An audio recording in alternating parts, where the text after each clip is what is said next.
Hello everyone and welcome to another high-elo game of Age of Empires. Today we're ushering a new era of the game as the much anticipated April patch has been released, and mYi.Sitaux, playing as the blue Burmese, prepares to take on Daniel, playing as the red Teutons.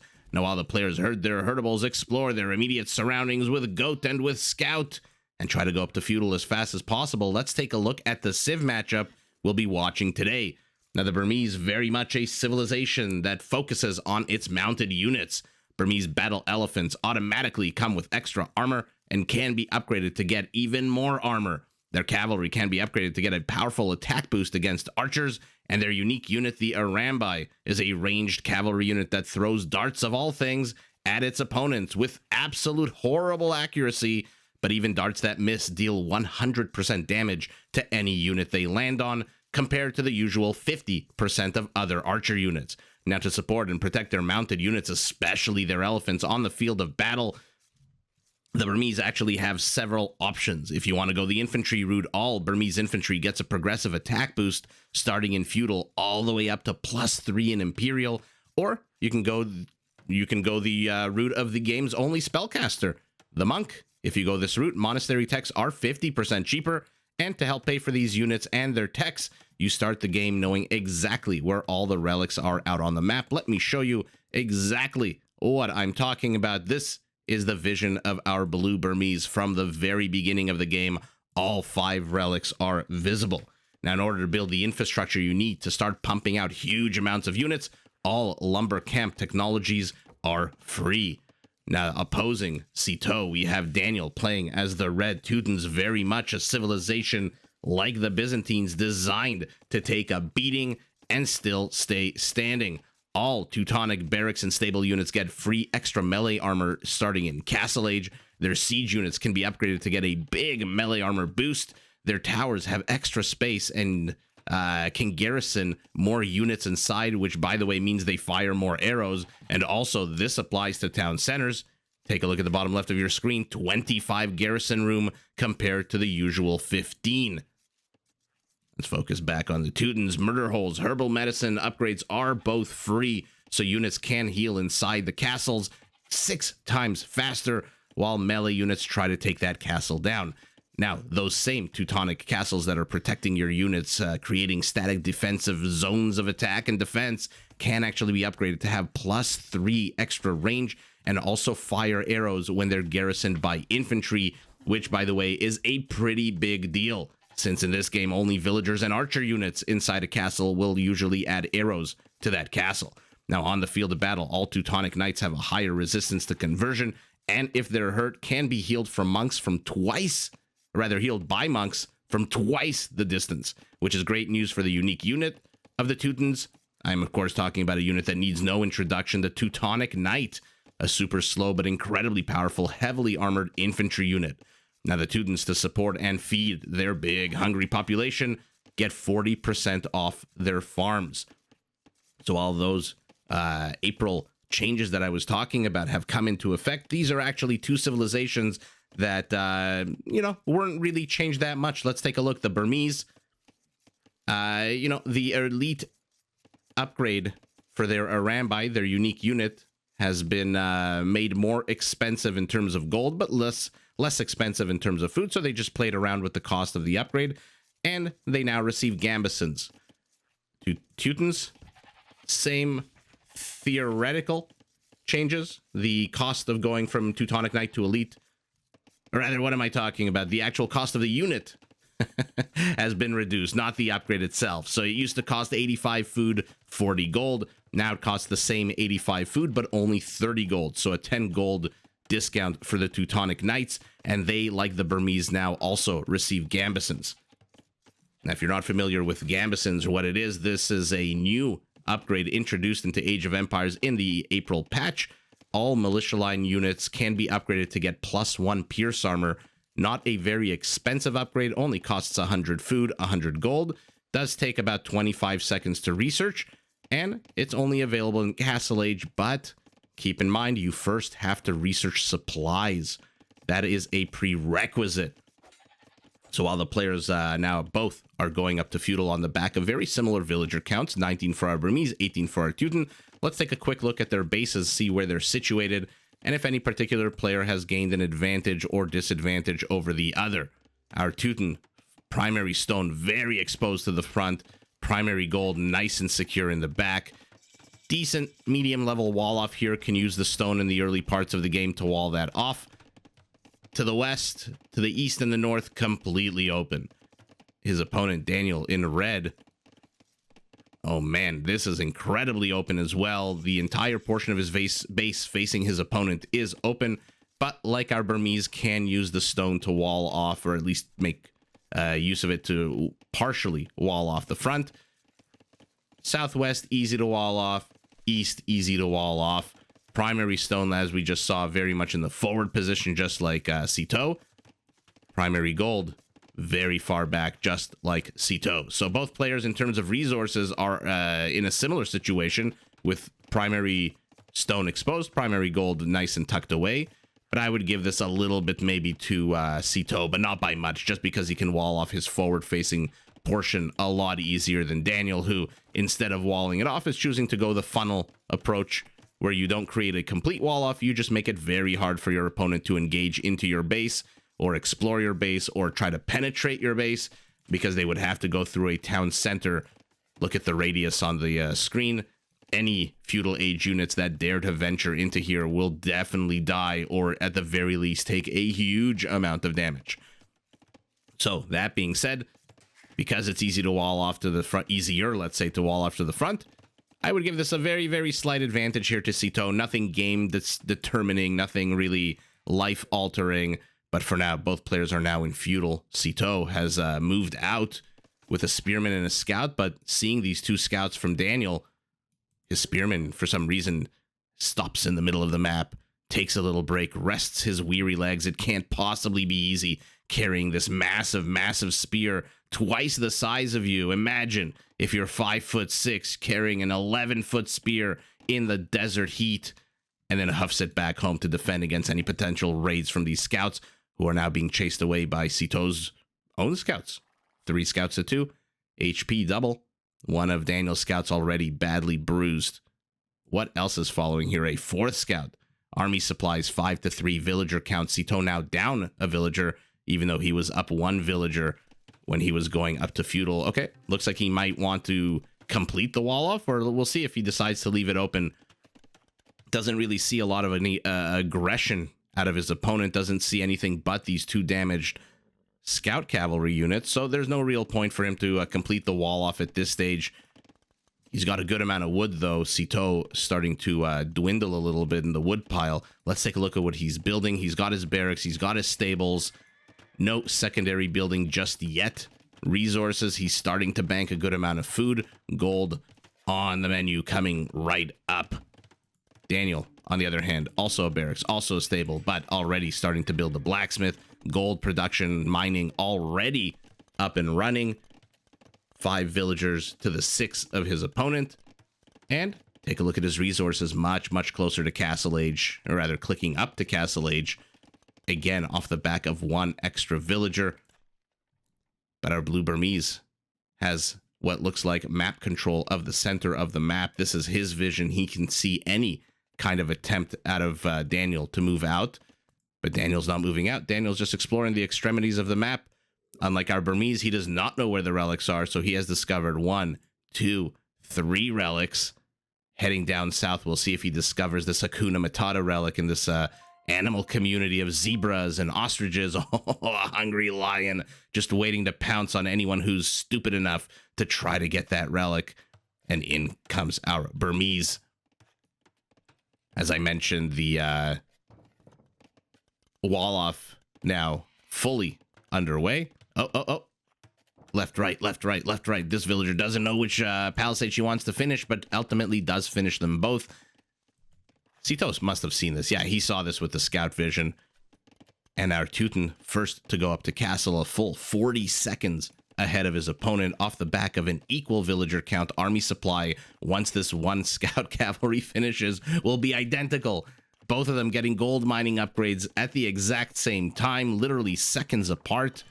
7 gold miners to 5. So our blue Burmese, oh, thinks he can insert himself here, but one palm tree says, nah, I am a Teutonic palm tree. You are not getting past me. As I was about to say, our Burmese will hit Castle Age with a little bit more gold, maybe a lot more gold, actually. He's got 40% more gold mining capacity with 7 villagers to 5. But our Teuton will arrive with a lot more food, assuming, of course, that these villager allocations stay the same. Bloodlines just went up for our Teuton. We'll see if that means we're going to see a big old heavy cavalry push. For now, continuing to annoy, continuing to explore the perimeter, continuing to keep Sitaux back in his base. Take a look. With 3 scouts, he's managing to keep an army twice his size back in his base. Oh, it looks like Sitau's planning a little bit of a sandwich. Oh, unfortunately for him, he's trying to sandwich the quickest unit on the map, which is probably not going to happen. 3 spearmen show up from our Teuton. And now remember, our Teuton is in Castle Age. Every single unit out of the barracks, every unit out of the stables, +1 melee. Once he hits Imperial, that'll be +2, even though he hasn't researched a single upgrade. A knight tethered to a spearman for some reason takes 500 years to get to the field of battle, and by the time he does, the other spearmen have already died. The knight taking way too much damage here and has to retreat. There's no way he can engage in this. The problem for him is he's got 15 HP, and these scouts are going to catch him before he even gets home. A second town center up for our Teutons, a third one being built. At the same time, our Burmese plopping down not 1, but 2 town centers. Decent location for this one. There's nowhere else he could build it near the gold. These hills won't allow it. This one also fantastic. Gets the stone kind of close to the wood, and decent amount of room for farms once he secures the forward portion of his base. Otherwise, this is very exposed. Any ranged units sitting outside this blue line can easily attack that town center. That being said, our Teuton has built his 2 town centers completely outside of his base. So speaking of possible attacks, and speaking of exposure, our Teuton in a much, much worse position. Although at this stage of castle, not really many units that can, contest or take down a big town center, especially not a Teutonic town center. Now, remember, it's not a Persian town center with double the HP. It's not a Byzantine town center that at Castle Age would have 30% extra HP. This is just a basic town center, but 25 garrison room means a lot more arrows, means a lot more damage to any unit stupid enough to try to take that town center down. And especially, like I said, in this stage of Castle Age, when upgrades are basically non-existent at most at this point of the game, you'll see a +1, as we see in for our Burmese, the attack upgrade. Oh, okay. So he's located the relic. Sorry, he located the relic anyway. He's Burmese, as we saw in the beginning of the thing. I meant he's protecting the relic.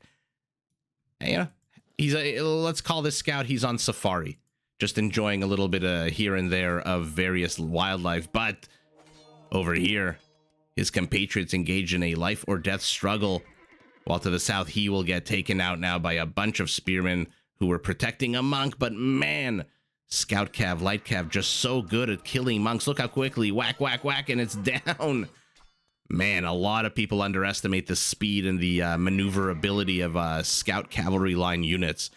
Even if you surround your monk with spearmen, the natural counter, take a look at this, against cavalry +15 at this stage of the game, man, those cavalry units can just run circles around each other, around spearmen, and get straight into the monk. Now, knights are a different story. Knights move a lot slower. Oh, maybe turn around with this guy. Oh my god, he converts a scout. I guess it's a light cav now. Converts a light cav. Oh, just a little bit too slow. But look at how he's deking around this entire army. Man, are they fast units.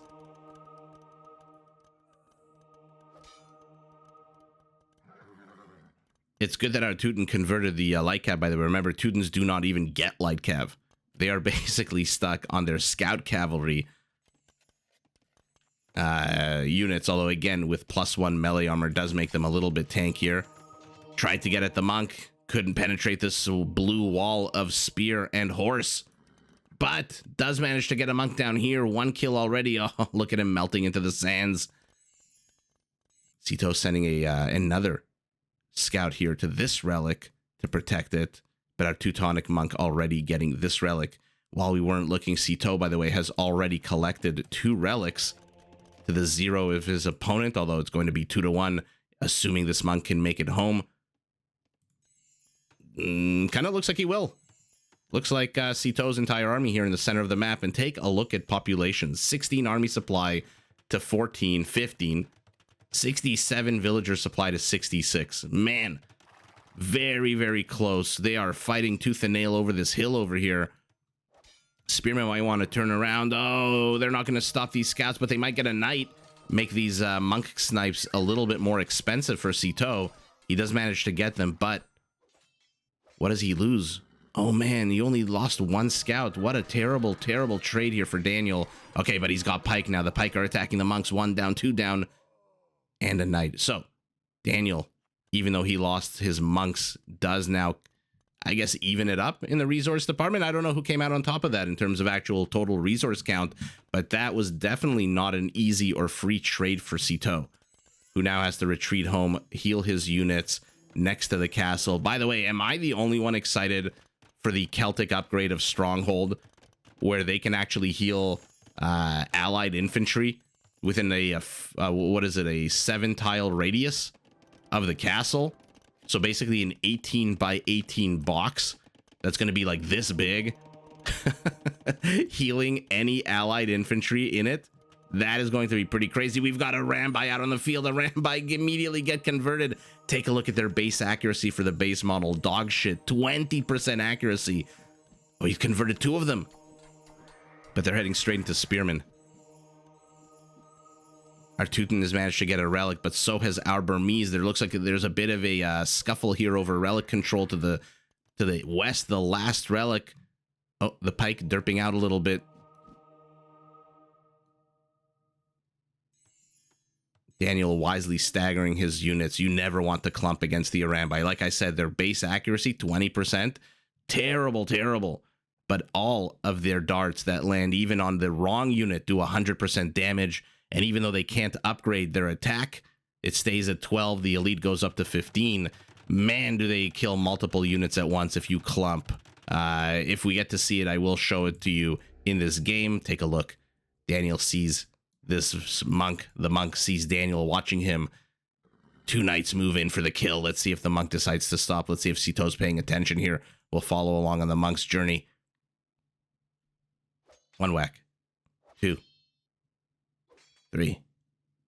4. 5 whacks, and the monk is dead. At the same time, Daniel now takes the relic. Another town center being built here. So it's going to be 3 relics to 2. No big or huge advantage for either player. Arambai doing literally no damage to these villagers despite 3 volleys of their darts. Immediately turn around and huff it back home. Another castle securing the gold, securing the western portion of Sitau's base. Beautiful location for the castle. Creates a good amount of choke points, defends these choke points. Might want to maybe build a house or something here so that the any unit that tries to flank his base gets attacked by the castle. This is interesting here. These Arambai could turn around and start sniping these pike. They are pretty clumped up. This is a lot of Arambai. 11 Arambai, 4 more on the way. Both players heading up to Imperial. Atonement being researched for our Teuton. How many monks does his opponent has? Oh, not a bad move. Remember, but Atonement allows his monks to convert enemy monks. And when your opponent has 10 monks, not a bad upgrade to get in conjunction with Redemption, which will allow him to convert buildings in siege. Arambai have to be careful. Their range is very, very bad. Oh, it looks like everyone's got Atonement. Oh man, Illumination, block printing. Our Burmese monks are going to have extra range. They're going to rejuvenate their health basically twice as fast. I don't know who's winning here. This is a lot of monks converting monks. Arambai attacking Arambai. A random lion. Oh, he gets darted to death. But the pike are clumped. The Arambai need to move forward.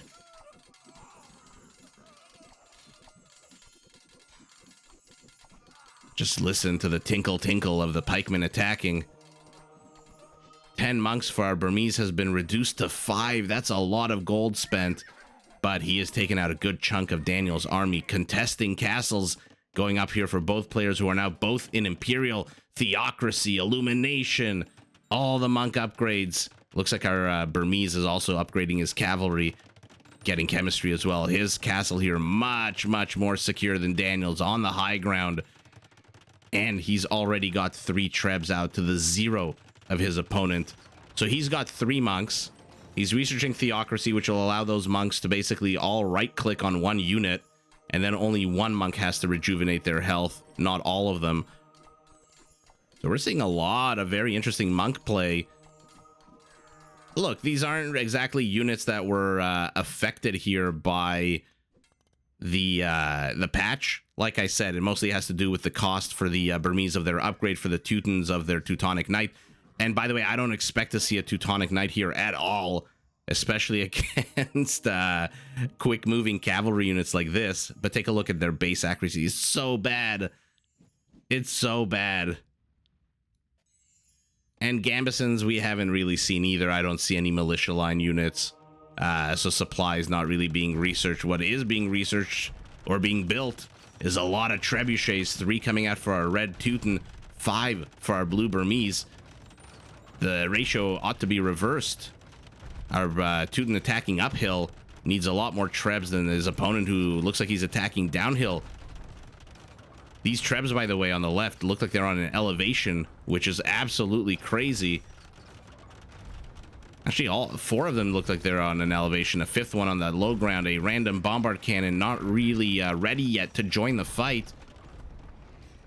There's also a bit of a Rambai attack here, trying to get those monk reinforcements. Red pumping out 18 monks. Why make an army if you can just take your opponents? And oh man, without repairing his castle, Sitaux loses it first. Daniel, though, out of stone, will now lose his castle, plus a whole bunch of stone that he spent repairing it. 2 trebs down. 2 trebs down for our Burmese. Our Teuton needs to repair this treb. Does not. It goes down as well. So 2 trebs to 1. The pike working as fast as they can. Oh, they ultimately don't get it. Sour turn of events here for our Teuton, who continues to be under attack here to the south. I mean, he's trying to engage a Rambai with pike, and there's the upgrade, by the way, that was the cost of which was changed. I don't know that this is necessarily the right play out of our Teuton to defend his monks with pikemen. I mean, these Rambai are super fast, 1.43 compared to the pike, which move at 1.1. But does he care? He doesn't need cavalry. He's converted 4 for a Rambai, and they're on the high ground, but did not convert them after the elite upgrade. So these are just basic Rambai fighting elites, which is why even with the high ground, they are doing a lot more damage. Look at how they're missing. Daniel's selling a lot of wood for gold. What does he want to build? 9 more monks, going up to 26 against the 2 of his opponent. We have to watch this. The lion, the villager. Who will win? As he pounces, a few more flicks of the spade, and she should be able to kill him. But now the Rambai are here. They're elite. They're out for blood. But a wave of pikemen. 44 army supply to 21. Daniel outnumbering his opponent 2 to 1. And a lot of that is in monks, by the way. The Teuton monk line is pristine, but man, when you clump your units, do a Rambai absolutely wreck them. Look at how they kill multiple units at once when they're clumped.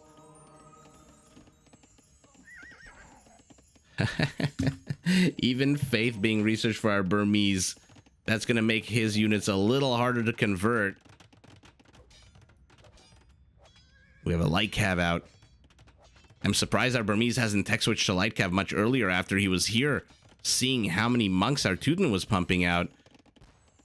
So for now, the players are pretty much contesting the center of the map. Neither player really able to push into the other. Our Teuton really not trying to push. I mean, I obviously don't know what's going on inside Daniel's head, but based on his gameplay, oh, will he get the BBC? Oh, it dies. It deletes itself. I don't know if he researched... Oh,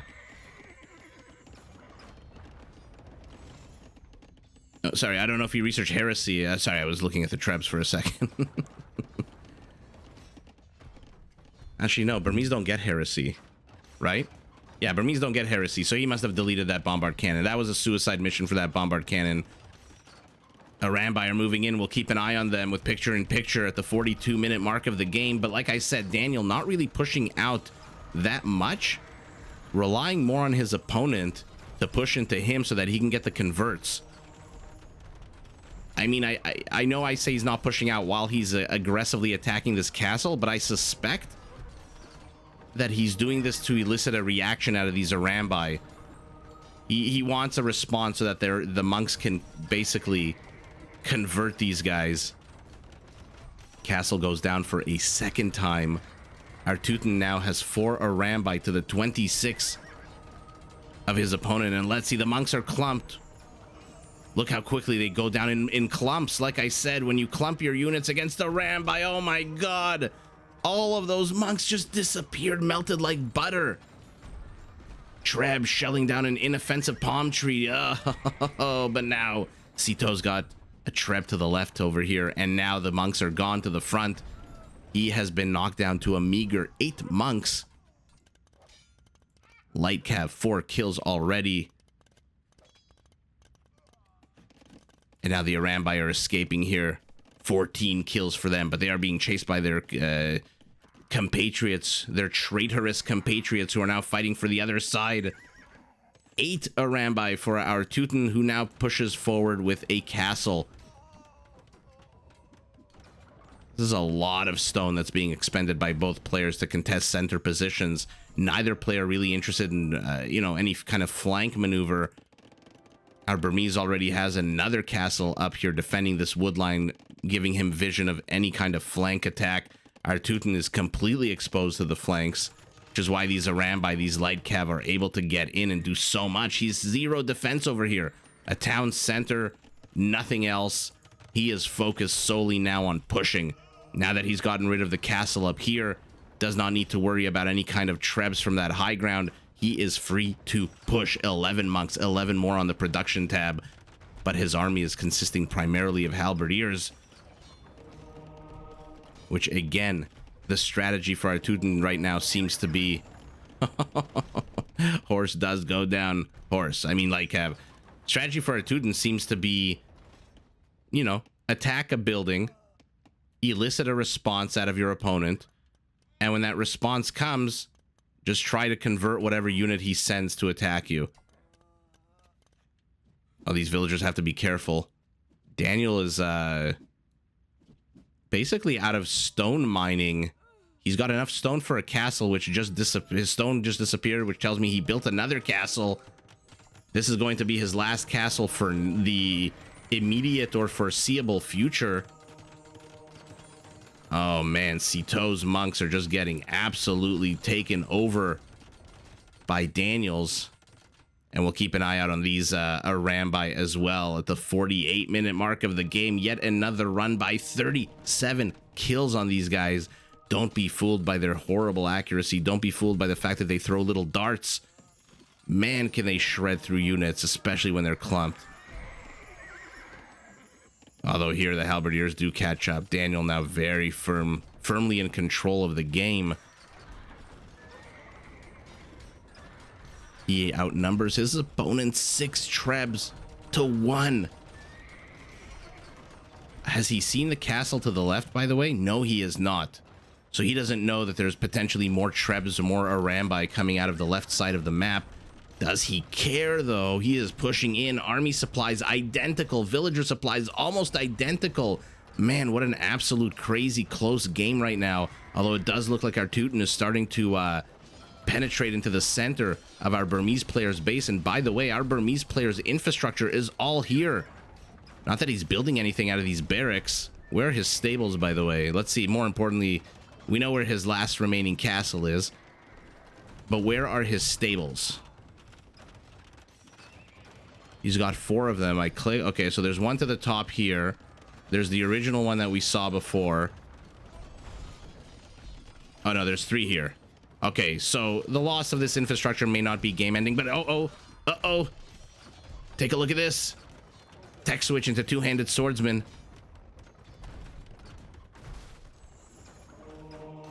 Ooh. He's got enough stone for one more castle, does our Burmese player, who now moves in. Treb goes down. Not a bad tech switch if your opponent is relying heavily on halberdiers. Halberdier count has been cut in half, literally. Army supply now very much in favor of Sitaux, who still continues to raid the back of Daniel's base. 42 kills on these Arambai. Now they're going to try to bust their way out of here because they are trapped. There is nowhere left for them to run. That being said, 4 halberdiers, not exactly the scariest armed forces in the game. Villager supply identical at the 52-minute mark. There's where the stone went. He's building another castle. A lion roars in the desert, and Arambai tries to find some kind of damage, see any kind of weak spots, and out come the light cav. 9 monks left for our Teuton. 0 monks left for our blue Burmese, who's upgrading his light cavs to hussars.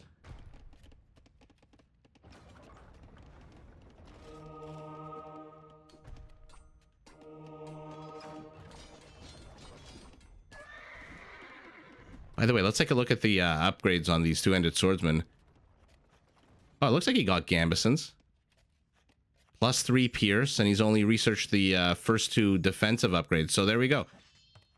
+1 pierce. We'll take a look at the map at the end of the game, the military map from Capture Age, and see exactly when he researched it.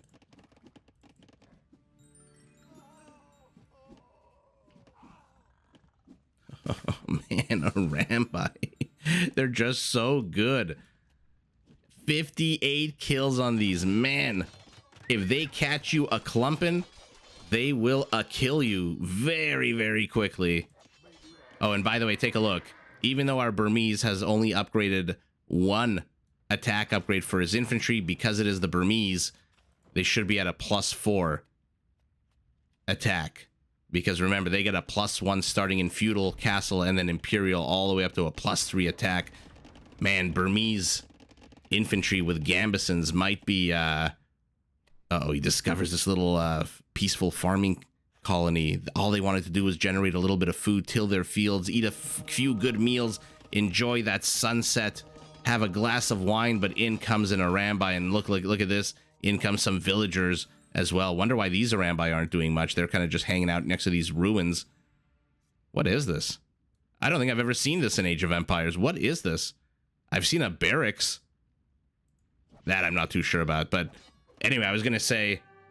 before I distracted myself a billion times, that Burmese infantry must be super duper difficult to contend with for some civilizations, with those +3 free attack and now gambesons. If you caught us live streaming, I think it was a few nights ago, right when the patch came out, you would have seen us casting a 4-on-4 arena game with Bulgarians. Now, the Bulgarians with the Bilbo Baggins upgrade, fully upgraded infantry, have 9 melee, and with gambesons, I think it's, 5 or 6 pierce armor? So that is absolutely incredible. Basically, Teutonic knights trainable from barracks that move much faster. But take a look at the map. Blue has just shredded his opponent. He's attacking the back of the base. Like I said, he caught this farming colony. Why are they building a mining camp? Are there resources here? Am I missing something? I don't see any resource patch. Looks like the villagers are attacking the Arambai, which is hilarious. He's in here with hussars, and now, despite the fact that our Teuton has shoved himself into the center of the base, like I said, no critical infrastructure here. I was worried for a second based on the barracks, since there were so many, but no. The stables are all in the back. There's a bit of a proxy stables build happening here to the right side. Let's call it this, the 2 o'clock position of the map. And our Arambais, our light cav, our hussars have just absolutely shredded our Teuton to pieces. Villager count now down 12. Army supply literally half of his opponent's army supply. So an absolute epic play here out of Sitaux. Very versatile play. First he went Spear and Monk, then he went Light Cav, then he added a few Knights into the mix, then he all of a sudden introduced a Rambai. Where is that clump? They're still just hanging out next to these ruins. Then he introduced a Rambai, then he went Two-Handed Swordsman, and now he switched into Hussars. Man, Sitaux showing versatility, flexibility. What I want to see is if and when Gambesons was researched. So there's Squires. Oh, I guess he didn't research Gambesons. Or am I looking at the wrong... I wish I could zoom in on this. Supplies. Sorry, I meant supplies, not... not Squires. Sorry, guys. If you're new to the channel, you know standard of perfection is not something that applies to this channel. Okay. I guess Man-at-Arms, then he turned them into Two-Handed Swordsmen. Okay. I guess he didn't. Unless I'm missing something. Let me know in the chat. What am I missing? What am I missing? These guys do have a +3 pierce attack after only researching the first 2 armor upgrades. And I don't see... Maybe Capture Age doesn't show Gambesons yet? I mean, it shows everything else. Supplies, Man-at-Arms, Long Swordsman, Two-Handed Swordsman, Squires. There's Chainmail Armor. So that'll add the extra +1, giving him a total of +2. In any event, let me know in the comments what I'm missing. Maybe it's just a Capture Age thing, but it does certainly seem like Pierce +3 when you've only upgraded the first 2 armor upgrades suggests that you do have Gambesons. But in any event, either I am absolutely wrong and don't know what the hell I'm doing, or Capture Age isn't showing it in that chart. But let's take a look at the actual numbers. Oh man, Sitaux 426 kills. Our Teuton 187, just refusing to change his army composition, refusing to adapt to the new reality of the situation here. No static defensive. Remember, the Teutons, like the Byzantines, are designed to take a beating, designed to have extra melee, designed to have more room in their town centers, in their towers, designed to have better castles, no crenellations, so just a basic 8. No, not even a range or an attack upgrade on these castles.